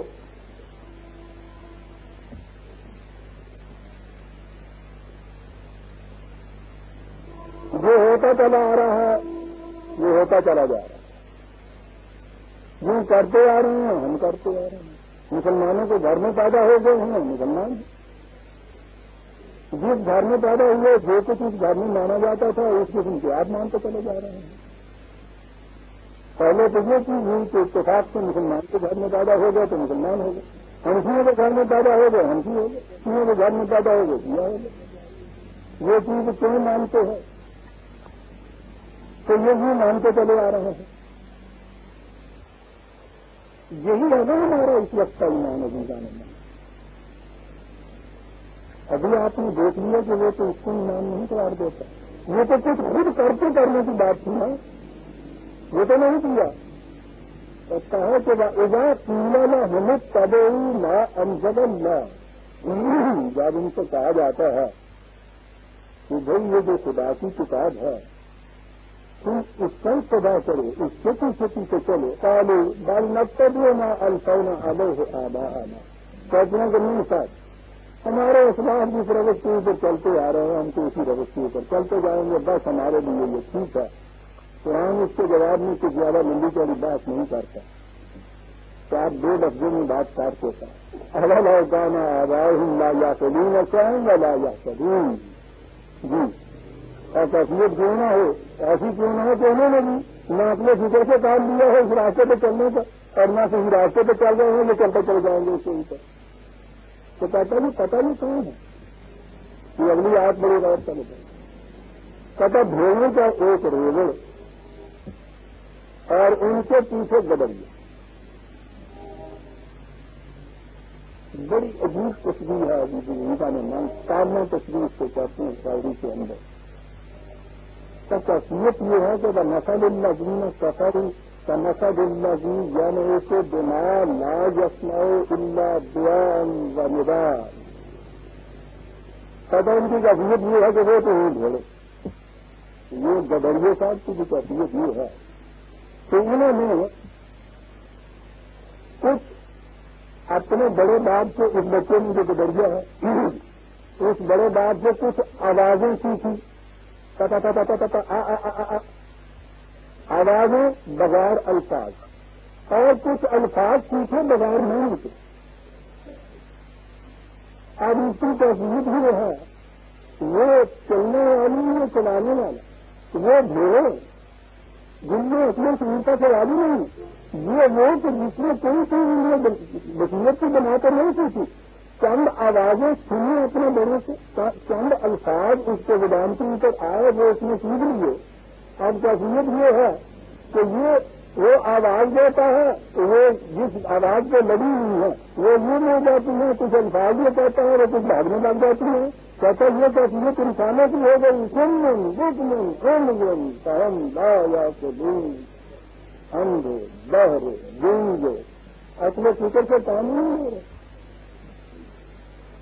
کہتے ہیں ایمان والے ہیں کیا عزیزان؟ یہ الحمدللہ کہہ کے اس کے بعد مسلمان کہلانے کی بات سمجھ لینا ہم نے کہ کیا ہوا ہے ہمارے ساتھ۔ 2/170 171 2/171 تکلیف کا نام ہی نہیں، یہ تو وہ سب سے پہلے جس نے دعوت دی تھی ایمان کی، حضور نبی اکرم صلی اللہ علیہ وسلم، قرآن کریم میں حضور کی زبان سے کہلایا گیا کہ کہہ دو ادعو الی اللہ علی بصیرۃ انا ومن اتبعنی، ہم جو تمہیں خدا کی طرف دعوت، میں جو تمہیں خدا کی طرف دعوت دیتا ہوں علی غیر بصیرت دعوت دیتا ہوں، میں بھی ایسا کروں گا اور جو میرا اتباع کرنے والا ہوگا وہ بھی ایسا ہی کرے گا۔ عزیزان ایمان، سنت رسول اللہ کا اتباع یہ ہے کہ ہر بات بصیرت کے زور سے مانی جائے، علم کے زور سے منوائی جائے۔ تقریباً جو چیز منانی ہوگی خدا کے حکم کے خلاف، رسول کی سنت کے خلاف ہے۔ بلا بصیرت بلا برہان کسی چیز کو ماننا سنت رسول اللہ کے بھی خلاف ہے۔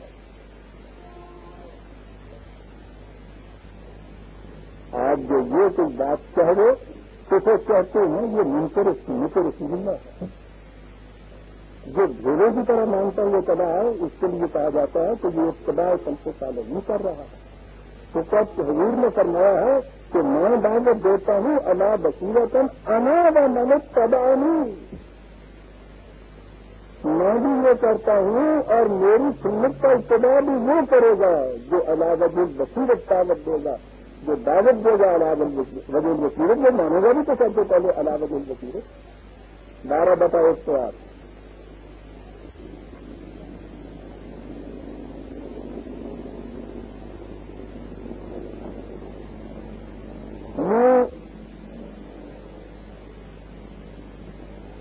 ایمان تو یہ ہی ہے، اس نے کہا ایک دوسری چیز ہے،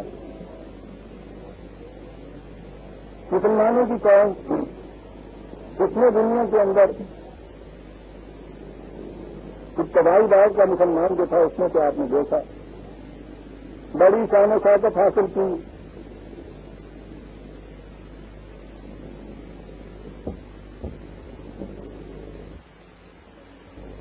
بہت بڑی سلطنت بنی۔ عرب کے ادھر ادھر کے جو قبائل تھے انہوں نے صرف اس عظمت کو دیکھ کر، اس حکومت کو دیکھ کر، اس مملکت کو دیکھ کر انہوں نے اپنے آپ کو سرنڈر کر دیا اور یوں وہ مسلمان ہو گئے۔ مسلمان ہونے کے بعد انہوں نے یہ کہا کہ ہم بھی جماعت مومنین میں ہیں، ہم مومن ہیں۔ عزیزان ایمان غور کیجیے گا، قرآن کریم نے عام اس وقت ان کے کہنے کے اوپر واضح الفاظ میں کہا کانت الاعراب آمنا، وہ کہتے ہیں کہ ہم ایمان لائے ہیں۔ اس پروسیس کے نیچے وہ نہیں لائے تھے نا ایمان، کہا یہ کہتے ہیں آمنا، ہم ایمان لائے ہیں۔ ان سے کہہ دو نام تو نہیں ورب دیکھیں گا کہ تم نے تو یہ کچھ کیا نہیں تھا جس کا فطری نتیجہ ایمان کہلاتا ہے، تم نے تو یہ پروسیس اختیار نہیں کیا تھا، اس لیے یہ ان سے کہو کہ نہیں تم ایمان نہیں لائے، تم اس لیے کہو نہیں کہ آمن، کہو نہیں ولیکن قولوا اسلمنا، تم صرف یہ کہو کہ ہم نے ان کی عظمت دیکھی، شان دیکھی، ہم ان کے سامنے بھول گئے۔ عزیزان من وہ تو جماعت کے مسلمانوں کے اندر ہی تبلیغ کر رہا تھا۔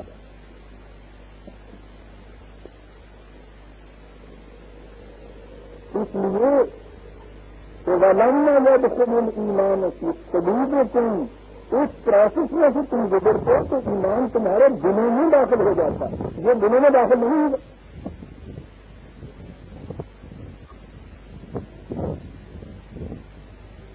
اور آپ کی تاریخ کا برادران عزیز سب سے افسوسناک خانہ یہ ہے کہ آپ کے یہاں کروڑوں کی تعداد کے اندر وہ لوگ مومن بن گئے کہ جو اس طرح سے ایمان لائے نہیں تھے، اسلمہ کے ذریعے سے وہ ایمان لائے تھے۔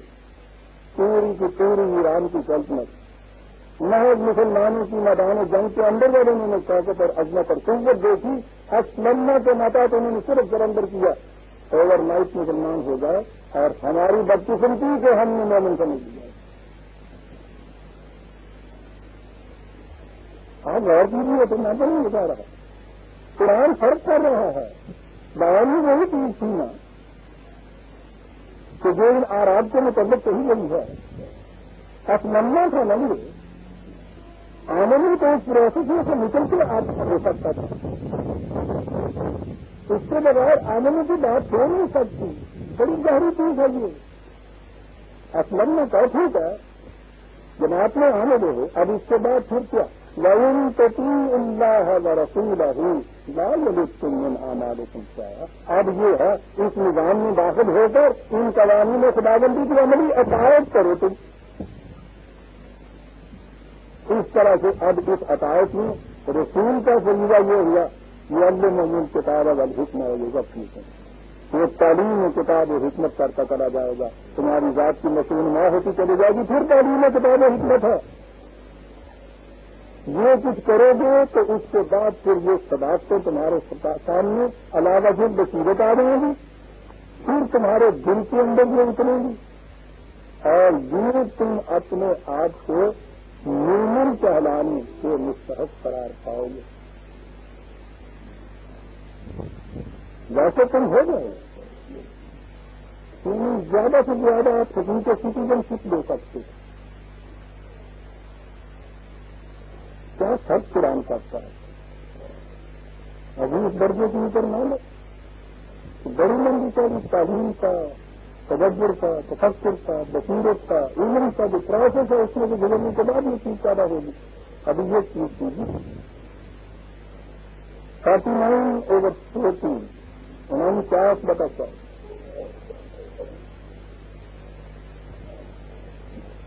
چلو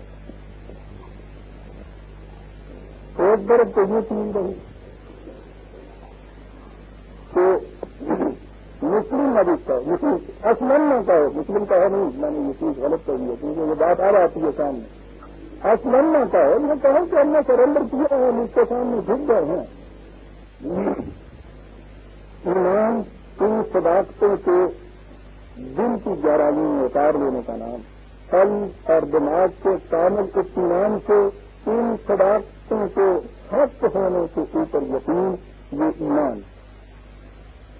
تو کیا یہ کافی ہو گیا؟ پھر یہ مان لیا صداقتیں بالکل صحیح ہیں، ایک فارمولہ کے اوپر آپ کا یقین ہو گیا کہ بالکل صحیح ہے، اس کو اس طرح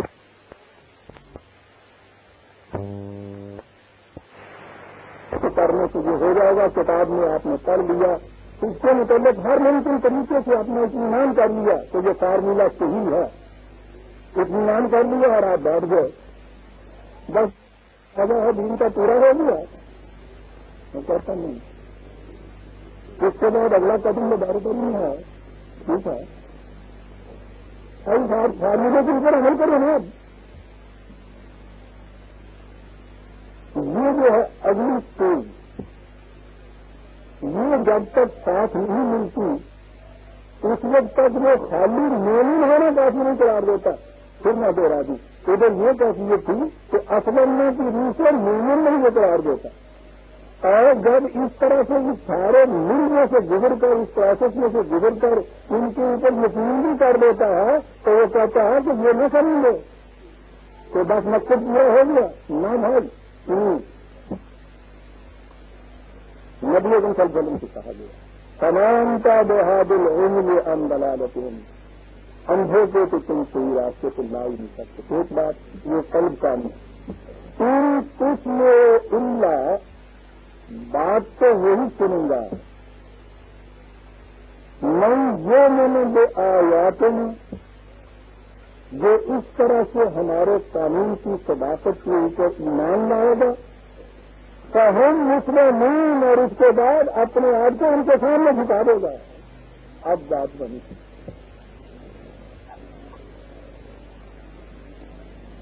مسلمان مومن یہ بغیر کوئی ہو نہیں سکتا، یہ پہلی شرط تھی، ورنہ اسلم میں جو ماتحت آئے گا وہاں سے ہونا جو بات جو ہے یہ اسلم اور مسلم اتنی سی چیز ہے۔ اور اگر ایمان لے آیا ہے ان تمام طریقوں کے باوجود تو پھر بھی یہ نہیں کہ مقصد پورا ہو گیا، نہ بھائی، یہ لانے کے بعد ہم مسلم اس کے سامنے جھکنا نہیں ہے۔ جھکنے والوں سے یہ کہا کہ یوں اندر بہرے بن کے جھکنا نہیں ہے، علم بصیرت کی روح سے جھکے تو مومن کہلائے گا، علم بصیرت کی روح سے اس کو حق ماننے والوں کے متعلق کہا کہ اتنے کچھ کرنے کے بعد یہ نہ سمجھو کہ بس مقصد پورا ہو گیا تم نے مسلم بھی ہونا ہے۔ کیا بات ہے اس چیز کا، مسلم سے کہتا ہے مومن بھی ہونا، مومن سے کہتا ہے مسلم بھی ہونا، ہے کہ اوور 52 30/30 کیا بات ہے۔ پھر یہ کیسے ہوا جائے گا جی؟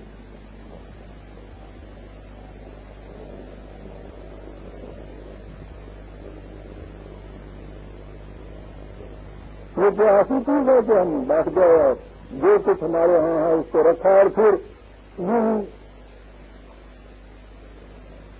فارمیلٹی کے طور پر مقامی کلی خالص انٹلیکچولی دلائل و برہان کی روح سے یہ چیز دیکھتے گئے کہ یہ ٹھیک ہے، یہ بھی نہیں ہے، ہاں ہو سکتا ہے خدا یہ سارا کچھ سب کا یہ نہیں آئے تمہیں بتائیں پروسیس اس کا عملی کیا ہے۔ اس عملی پروسیس کے لیے کہا کہ اس کی دو اسٹیجز ہیں، دو چیزیں ہیں، فمن یکفر بالطاغوت ویؤمن باللہ، یہ جسے تم نے کہا ہے کہ ہمیں ایمان لایا، اس سے پہلے ایک چیز جو ہے اور بھی کرنے کی ہے، ایمان سے پہلے کفر کرنا بڑا ضروری ہے تمہارے لیے،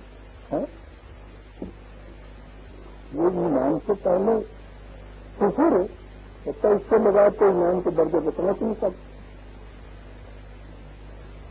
یہ کفر تو انکار ہے، کہتا ہے انکار ہے، انکار کرنا ہوگا، انکار کرنا ہوگا کس سے؟ ہر اس چیز سے جو پہلے تمہارے دماغ میں پڑی ہوئی ہے.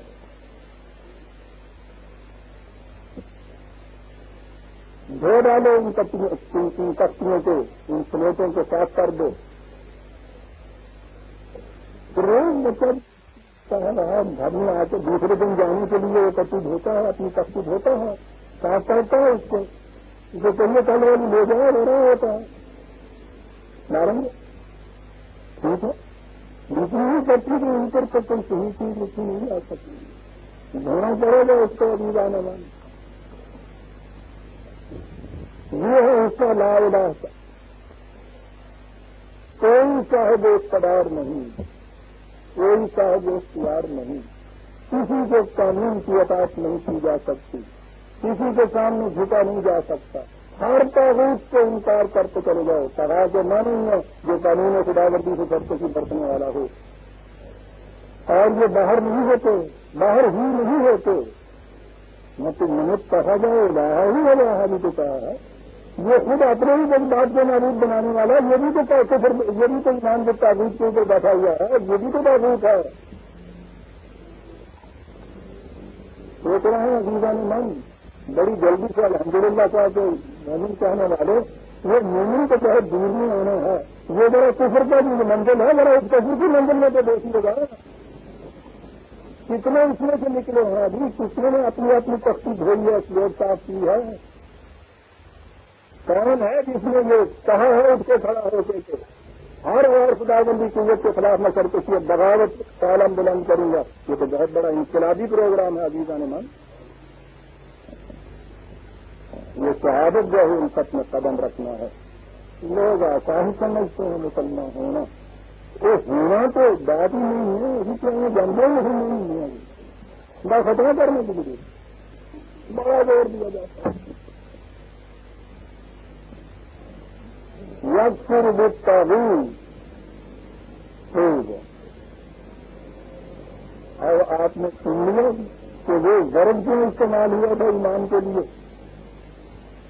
جسے آپ ایمان لانا چاہتے ہیں، وہ تین استعمال ہوا تھا. یہ پہلے تین جو ہے یہ بھی ورب ہے یکفر بالطاغوت. پہلے یہ کرنا ہے جب ہر غیر خدائی قوت سے انکار کر دینا ہے. انکار نہیں سے تو سرکشی بھی استعمال ہوتے ہیں. انقلاب اختیار کر دینا. جب یہ ہو جائے وہ باللہ، اور پھر اس پروسیس کے تابع پھر پازیٹو سائڈ پہ آئے، مثبت پہ آئے، لا الہ کہے، پھر الا اللہ سے اوپر آئے. یہ دو چیزیں پوری ہیں. فقدستم فقدل عروۃ الوثقی لا انقسام لها، تو پھر اس نے ایک ایسا سہارا تھانا ہے کہ جو زندگی میں اسے کہیں دبا نہیں، کبھی دھوکہ نہیں دے گا. یہ رسی ٹوٹے بھی نہیں. اب چلو تم اس راستے کے اوپر، اب تمہیں کوئی خطرہ نہیں ہے. راستے یہ کتاب ذالک الکتاب، یہ ہے یہ ضابطہ ہدایت، ہدی للمتقین. رہنمائی دکھاتی ہے، ادھار کر نثار کر سامنے لاتی ہے ان کے لیے جو راستے کے خطرات سے محفوظ ہو کر منزل مقصود تک پہنچنے کے لیے آمادہ سفر ہو جائیں. یعنی یہ وہ لوگ ہیں سب سے پہلے ہر غیر خداوندی تصور، نظریہ، عقیدہ، قوت سے انکار کریں، سرکشی برتیں، اعلان کریں، انقلاب کا نعرہ بلند کریں، بغاوت کریں. یہ سارا کچھ ختم کرنے کے بعد علم، بصیرت، دلیل برہان کی روح سے ان صداقتوں کے حق ہونے کے اوپر یقین رکھیں کہ ہم مسلمین پھر ان کے سامنے عملاً جھکیں. یہ کچھ کریں گے تو اللہ جینا آمنی تک ہم پہنچیں. یہ نمونہ آگے ہے بالغیب. اس کا غلط مفہوم پھر ہمیں کہیں سے کہیں گے. اس کا صحیح مفہوم آپ دیکھیں گے کہ کس طرح ہمیں تاریخیوں سے نکال کر روشنی میں لے آتا ہے. لیکن یہ ہم اگلے درس سے اٹھا رکھتے ہیں کیونکہ وقت ہو گیا. ربنا تقبل منا إنك أنت السميع العليم. تو تم نے کہا ہے کہ ہمیں ایمان لایا، اس سے پہلے ایک چیز جو ہے اور بھی کرنے کی ہے. ایمان سے پہلے کفر کرنا بڑا ضروری ہے تمہارے لیے. یہ ایمان سے پہلے کفر تو اس کے بغیر تو ایمان کے درجے کو پہنچ نہیں سکتا. یہ کفر تو انکار ہے، کہتا ہے انکار ہے. انکار کرنا ہوگا، انکار کرنا ہوگا کس سے؟ ہر اس چیز سے جو پہلے تمہارے دماغ میں پڑی ہوئی ہے.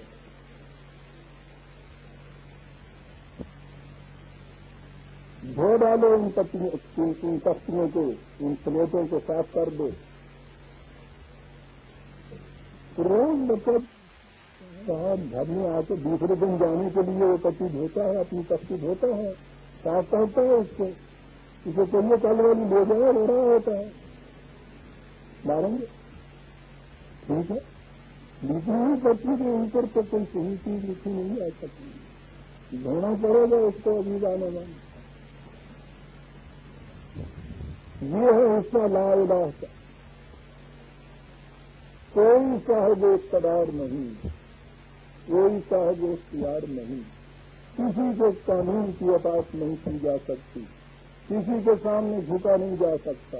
ہر طاغوت کو انکار کرتے چلے جاؤ. سوا کے معنی ہے جو قانون خدا بندی سے کرتے کی برتنے والا ہو. اور یہ باہر نہیں ہوتے، باہر ہی نہیں ہوتے. نہ تو منت کہا جائے، باہر ہی ہے کو کہا ہے.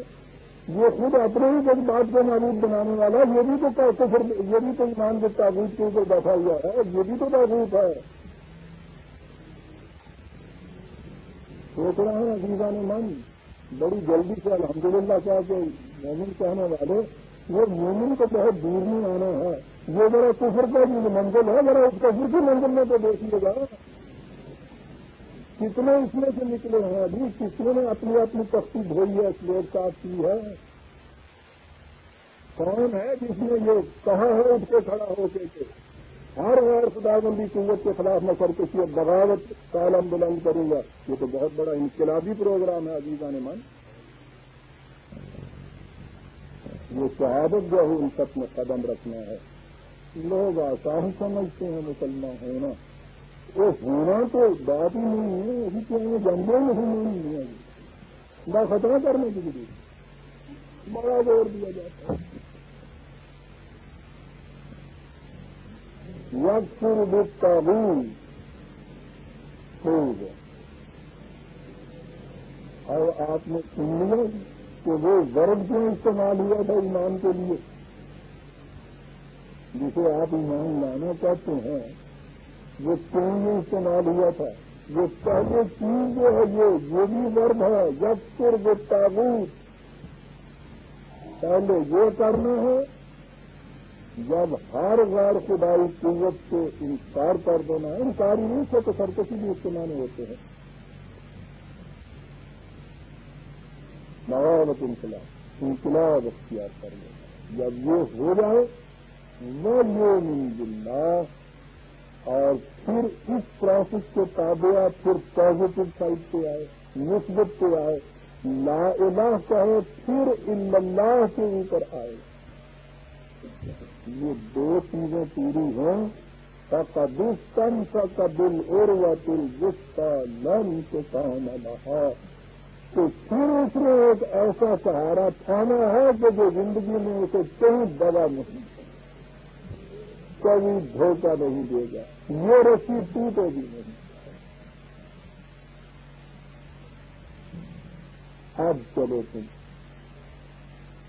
اس راستے کے اوپر، اب تمہیں کوئی خطرہ نہیں ہے. یہ کتاب ذالک الکتاب، یہ ہے وہ ضابطہ ہدایت، ہدی للمتقین. رہنمائی دکھاتی ہے، ابھار کر سامنے لاتی ہے ان کے لیے جو راستے کے خطرات سے محفوظ ہو کر منزل مقصود تک پہنچنے کے لیے آمادہ سفر ہو جائیں. یعنی جو وہ لوگ ہیں سب سے پہلے ہر غیر خداوندی تصور، نظریہ، عقیدہ، قوت سے انکار کریں، سرکشی برتیں، اعلان کریں، انقلاب کا نعرہ بلند کریں، بغاوت کریں، یہ سارا کچھ ختم کرنے کے بعد ان میں بصیرت دلیل و برہان کی روح سے ان صداقتوں کے حق ہونے کی اوپر یقین رکھیں، چاہے مسلمان پھر ان کے سامنے عملاً جھکیں، جو کچھ کریں گے تو اللہ جینا آمنی تک ہم پہنچیں، یہ نمونہ آگے ہے بالغیب۔ اس کا غلط مفہوم پھر ہمیں کہیں سے کہیں دے، اس کا صحیح مفہوم آپ دیکھیں گے کہ کس طرح ہمیں تاریخیوں سے نکال کر اور روشنی میں لے آتا ہے، لیکن یہ ہم اگلے درس سے اٹھا رکھتے ہیں کیونکہ وقت ہو گیا۔ ربنا تقبل منا انک انت السمیع العلیم۔